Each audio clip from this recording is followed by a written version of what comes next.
Salve Maria Santíssima. Hoje iremos falar um pouquinho sobre os santos anjos. É uma realidade muito complexa de falar, mas vamos falar só um pouquinho, porque claro que a gente não tem tanto conhecimento acerca disso, mas a gente pode aprender um pouquinho daquilo que a igreja nos ensina, a tradição, os santos, e assim crescer na amizade com os santos anjos.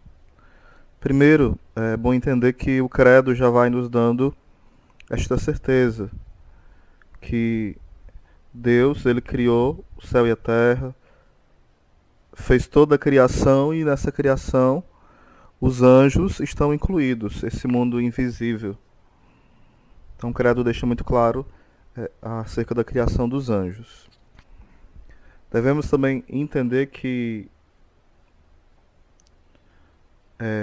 é de tradição da igreja,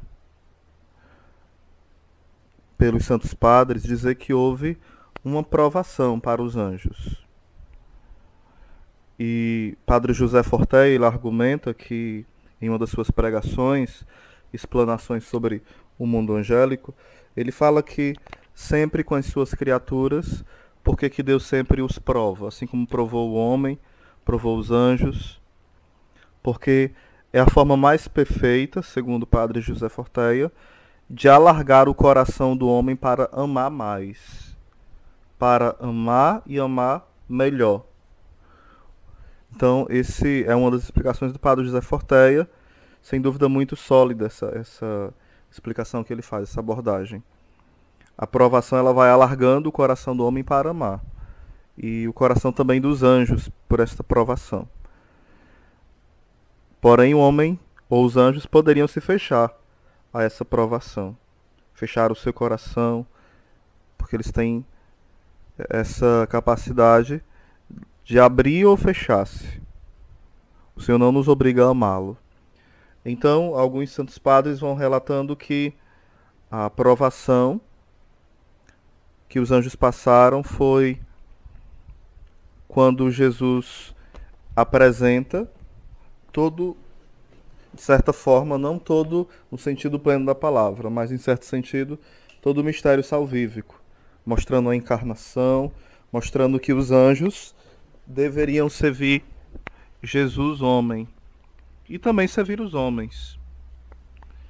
E daí Lúcifer, conhecido também como Satanás, agora, né? Até então era Lúcifer, que foi um dos anjos mais belos, o mais dotado de graça, de poder, de glória, de resplendor.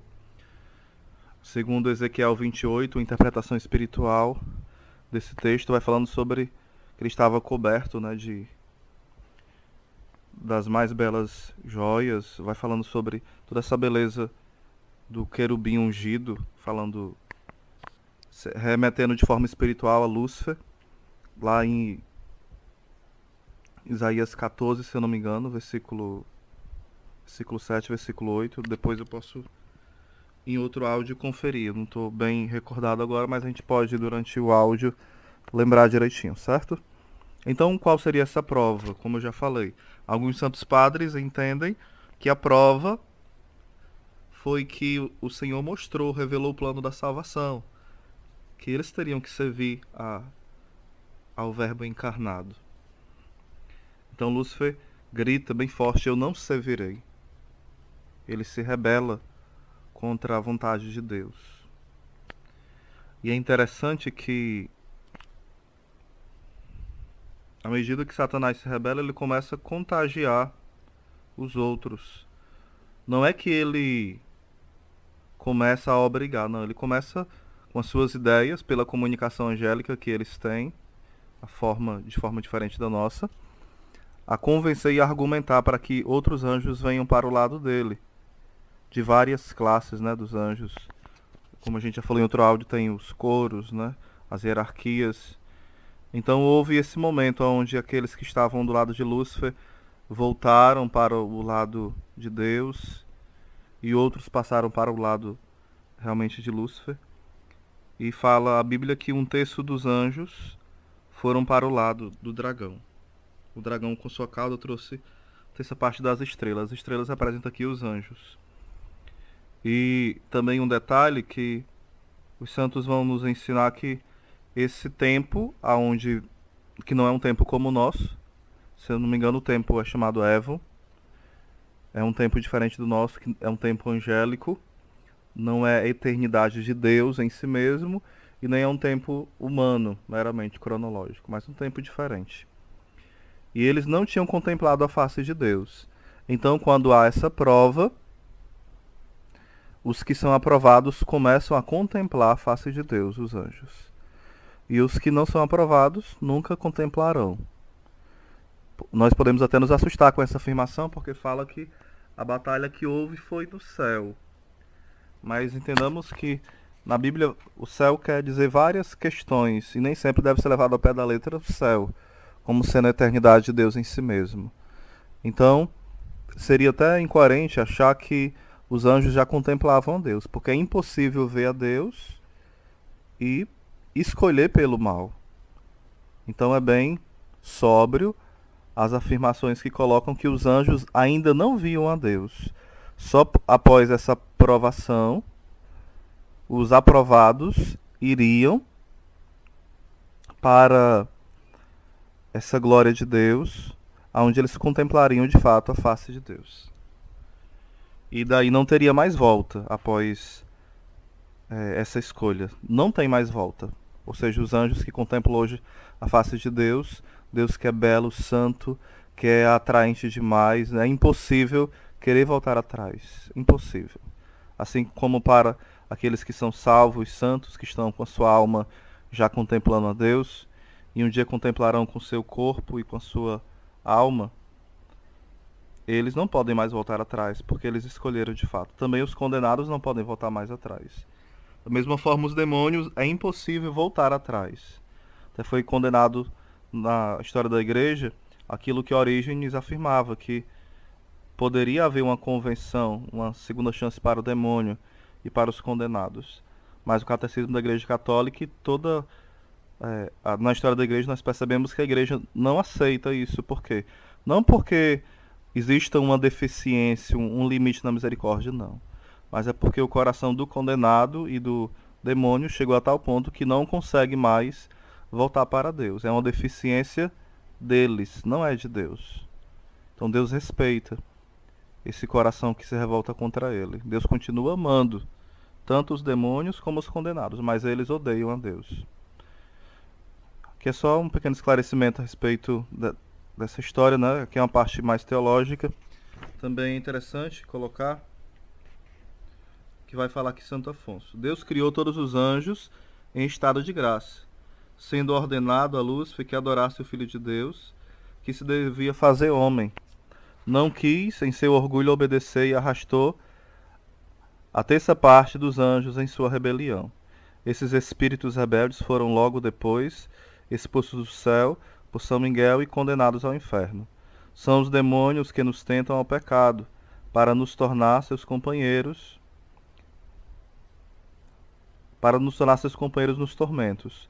Os anjos, porém, que permaneceram fiéis a Deus, foram admitidos ao gozo da glória eterna no céu. E desses anjos bons, nosso Senhor escolheu os que deviam ser nossos guardas. Segundo São Bernardo, devemos a nossos anjos da guarda respeito, amor e confiança. Então, São Bernardo vai falar sobre o respeito, a reverência para com os anjos, o amor para com eles e a confiança. Então, essas três características que devemos ter de laço com o nosso anjo da guarda. Segundo alguns santos, nós temos dois anjos da guarda. Um, ao nascermos, ao sermos concebidos, melhor dizendo, e o outro, quando nós somos batizados. Já outros falam que temos um anjo da guarda. A questão é que, garantido mesmo, nós temos um anjo da guarda. Se temos dois ou não, já é mais uma questão teológica, se temos ou não. O saberemos no céu, ou quem tiver essa revelação profunda de Deus, né? Ter um cuidado, porque aqui também entra outra questão. A questão cabalista, né? Os anjos da cabala, que várias pessoas usando o método da cabala começam a explicar várias coisas. A nova era que explica várias coisas sobre os anjos que não tem nada a ver. Então, São algumas questões que devemos ter cuidado. Aquilo que os espíritas, aquilo que a nova era e a mentalidade cabalista vai falando sobre os anjos. São realidades totalmente diferentes daquilo que a igreja ensina, certo? Tenhamos esse cuidado, para não estar engolindo qualquer coisa sobre o mundo angélico. Devemos entender aquilo que a igreja nos fala. Isso é a fonte mais segura. Devemos agradecer todos os dias a nosso anjo custódio, ou seja, nosso anjo da guarda, e pedir a sua proteção e a sua assistência no combate contra o demônio e contra o pecado e as seduções do mundo. Também, alguns santos. Aqui é mais uma parte teológica mística. Você não deve levar tudo ao pé da letra, não. Que é só para enriquecer e você pode ir aproveitando aquilo que for melhor para você crescer na espiritualidade, certo? Devemos também honrá-los, os anjos da guarda, porque nossos anjos são como guardiões. A cada homem, segundo alguns santos, são dados 2 anjos. Aqui já é uma terceira opinião dos santos, né? Um mal para pô-lo à prova e um bom para protegê-lo. A essa questão não é de fé que cada pessoa tem um demônio para perseguir, mas é de fé que cada um de nós tem um anjo da guarda, certo? O homem é protegido desde o útero por um anjo bom, que desde o nascimento continua a guardá-lo para sempre, mesmo quando já adulto. Ora, nesses 3 estados, o homem tem necessidade de proteção angélica, pois quando é muito pequeno no útero, pode ser morto e condenado. Fora do útero e antes da idade adulta, pode ser impedido de receber o batismo.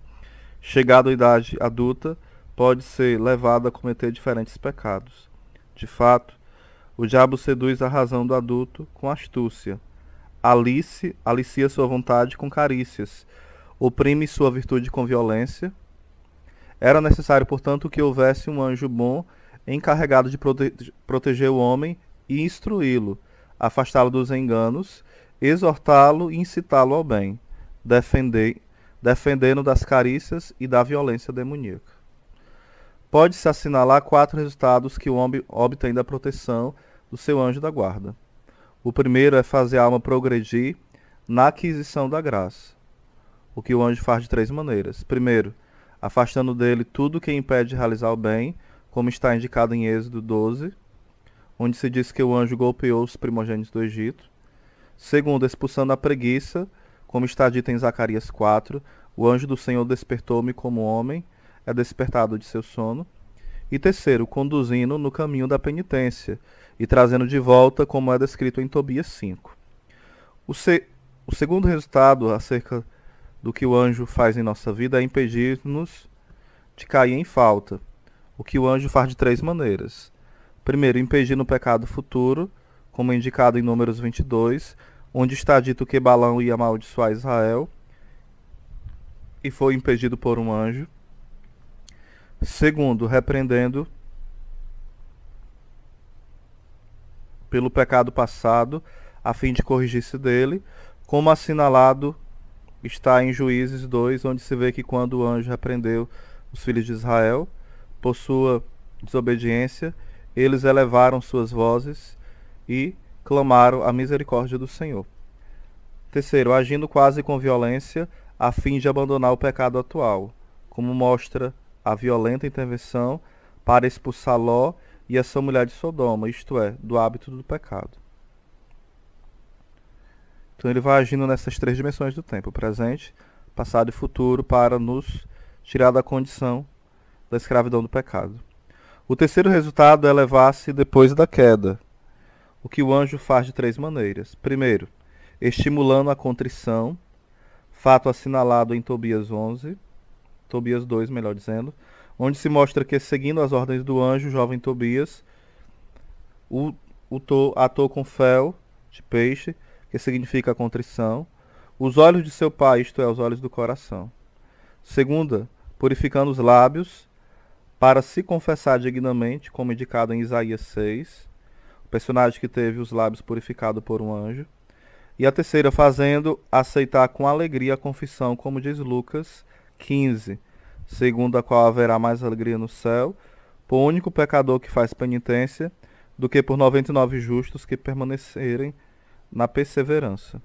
O quarto resultado é dificultar que o homem sucumba com tanta frequência a tantos males cada vez que o diabo o incita a cair no pecado. O anjo faz isso de 3 maneiras. Primeiro, pondo um freio no poder do demônio. Segunda, enfraquecendo a concupiscência. Terceira, gravando em nossos corações a lembrança da paixão do Senhor. O que foi dito acima basta para prová-lo.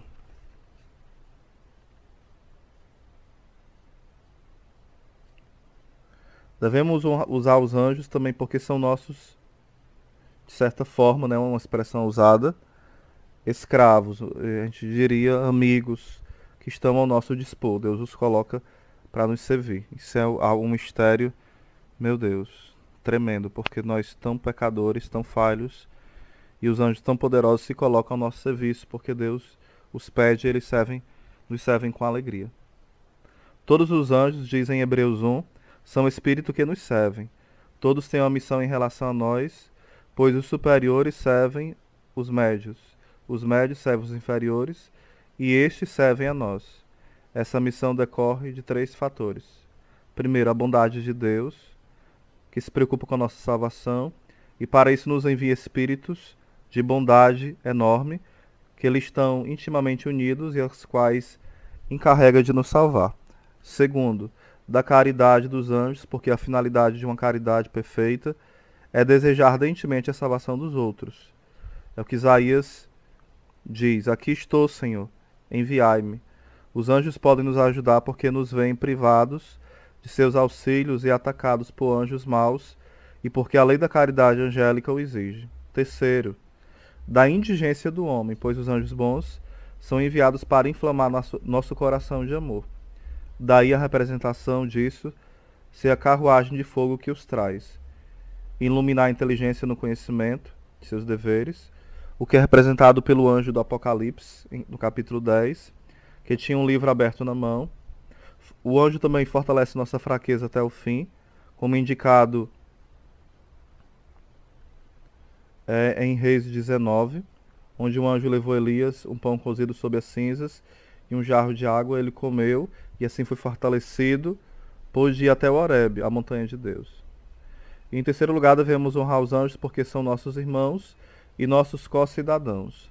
Todos os eleitos fazem parte das ordens angélicas, alguns das superiores, outras das médias, outros das inferiores, conforme seus méritos, pois a bem-aventurada Virgem está acima de todos. O Beato Gregório parece não se dessa opinião em uma de suas homilias, onde ele diz. Aqui é uma opinião, é diferente de outro santo, né? Que vai colocar de forma diferente, São Gregório. A opinião dele é diferente, a forma onde nós participamos a respeito das hierarquias, certo? Vamos rezar uma Ave Maria pedindo esta graça de amar os nossos anjos da guarda, mas ainda nós não terminamos. Vamos mergulhar ainda no que o Senhor tem muito a nos dizer neste dia. Ave Maria, cheia de graça, o Senhor é convosco. Bendita sois vós entre as mulheres. Bendito é o fruto do vosso ventre, Jesus. Santa Maria, Mãe de Deus, rogai por nós, pecadores, agora e na hora de nossa morte. Amém. Nossa Senhora Rainha da Paz, dai-nos a paz.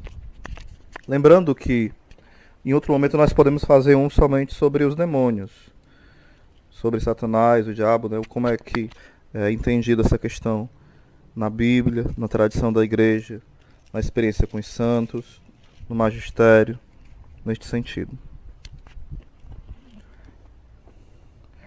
É interessante a gente notar, eu quero fazer só algumas correções aqui, porque eu citei Isaías 7,14, se eu não me engano, foi essa passagem que eu citei. Se eu tivesse citado, eu citei errado. Mas nós podemos abrir em Isaías 14, o versículo pode ser o 1, se quiser ler todo, fala sobre a morte do rei da Babilônia. Ou nós podemos ler do versículo 13 já direto. Isaías 14, versículo 13, que fala o seguinte: versículo 12, melhor dizendo: Como caíste do céu, ó estrela d'alva, filho da aurora, como foste atirado à terra, vencedor das nações, e no entanto dizias no teu coração: Subirei até o céu, acima das estrelas de Deus, colocarei meu trono, estabelecer-me-ei na montanha da Assembleia nos confins do norte. Subirei acima das nuvens, tornar-me-ei semelhante ao Altíssimo, e contudo foste precipitado ao Sheol, nas profundezas do abismo. É interessante aqui, porque alguns teólogos explicam, e biblistas, que não fala do demônio. Entendamos uma coisa, o texto em si, na exegese, não fala do demônio, claro que não, é lógico. Assim como Isaías 7,14, que a gente vai citar, na exegese do texto, não está falando da Virgem Maria no sentido estrito da palavra, no sentido exegético do texto, não. Mas existe a questão espiritual, que a igreja depois, utilizando esse texto, vai interpretar coisas profundamente que nos falam, coisas ainda maiores. Então, por trás do texto histórico e dentro dele, podemos entender outras coisas. Não sei se você entendeu. Seria a parte espiritual.